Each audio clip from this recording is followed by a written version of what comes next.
Good evening to you all. Myself Yukta Patel from class 6th. So today I will explain you the chapter The Quarrel. So today I will explain you symmetry of the poem. So first today I will explain you the symmetry of the poem. So this is the story of two brothers.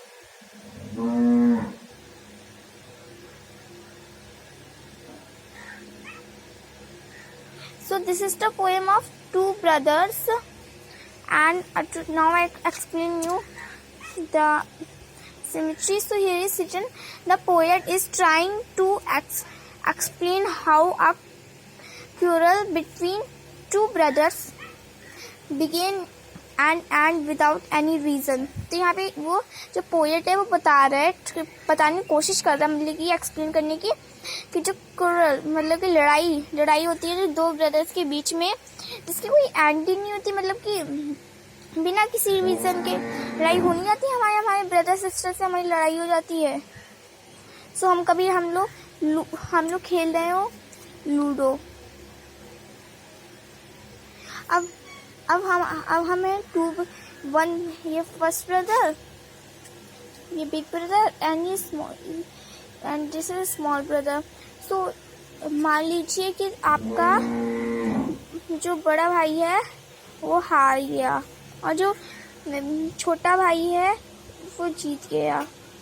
तो फिर कभी कभार हम लोगों में लड़ाई हो जाती है कि आपने चीटिंग की, आपने चीटिंग की, देखो आपने चीटिंग कर रहे हो, आप चीटिंग करके जीते हो, आपने ये यहाँ 3 आया था आपने 4 बढ़ा दिया, ये डिजिट यहाँ पर थी तो आपने यहाँ कर दी जबकि यहाँ आनी थी।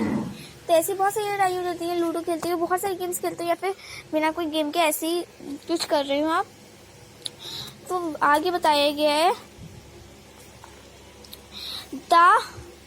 The poet said that he quarreled with his brother over some things and he was not even aware why he was quarrel about.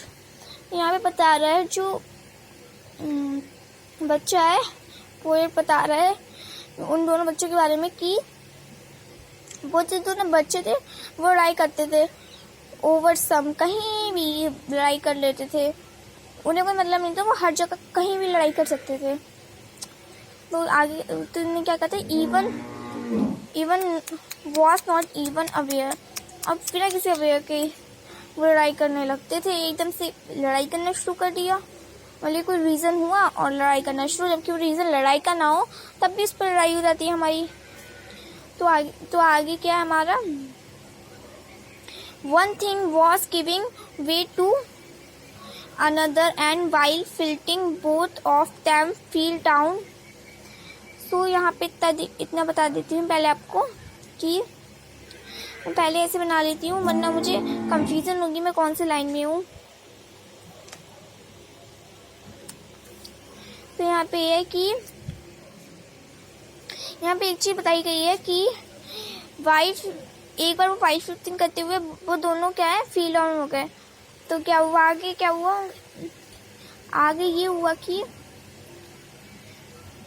intently it was a small pretty ensued with cruelty it became serious. तो उनमें एक लड़ाई हो गई छोटी सी, claiming poet बता रहा। तो वो बहुत सीरियस होगी, जैसे हम लड़ाई करते हैं 2 मिनट में हम लोग लड़ाई करते हुए नहीं लगता, और उससे पहले हम लोग फिर 2 मिनट बाद देखोगे तो वी आर प्लेइंग। ठीक है, वी आर प्लेइंग। 2 मिनट पहले हमारी लड़ाई हुई होती है, हम अपने ब्रदर सिस्टर से लड़ जाते हैं, 2 मिनट बाद हम सब लोग साथ में खेल रहे होता है ना। तो इस पर कुछ लड़ाई सीरियस थी, जैसे कि हम लड़ाई की फिर शिकायत की, फिर साथ खेलने लगे, डांट दिया, ऐसे ही होता है। पर इस पर कुछ सीरियस थी।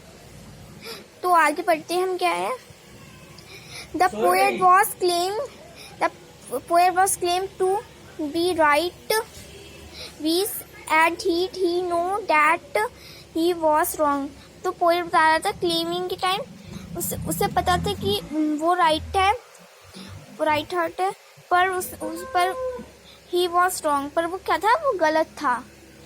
पर वो उसके लिए सबके लिए वो राइट हो गया था, मतलब कि उसने अपने को राइट कह दिया था जबकि उसे पता था कि वो रॉन्ग है। So I can't this sentence I have not explain clearly because I am not sure this sentence meaning is this. So next line we have to see, both of them didn't like one another.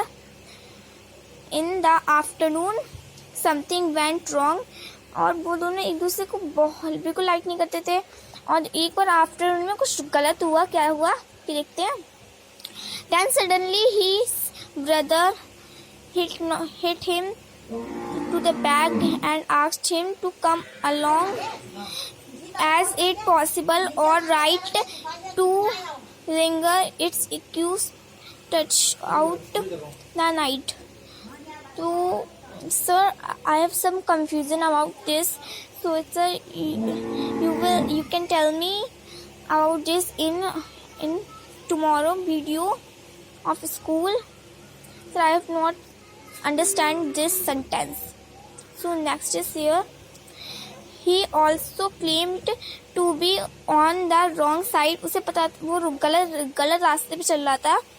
So he was accurately right. He shows his generality. पर वो दूसरे बात तो क्या सही रास्ते पे चल रहा था, तो उसने अपनी जनरलिटी दिखाई. तो ये थी हमारी symmetry of the poem. So I hope this video is good. So thank you. Have a nice day.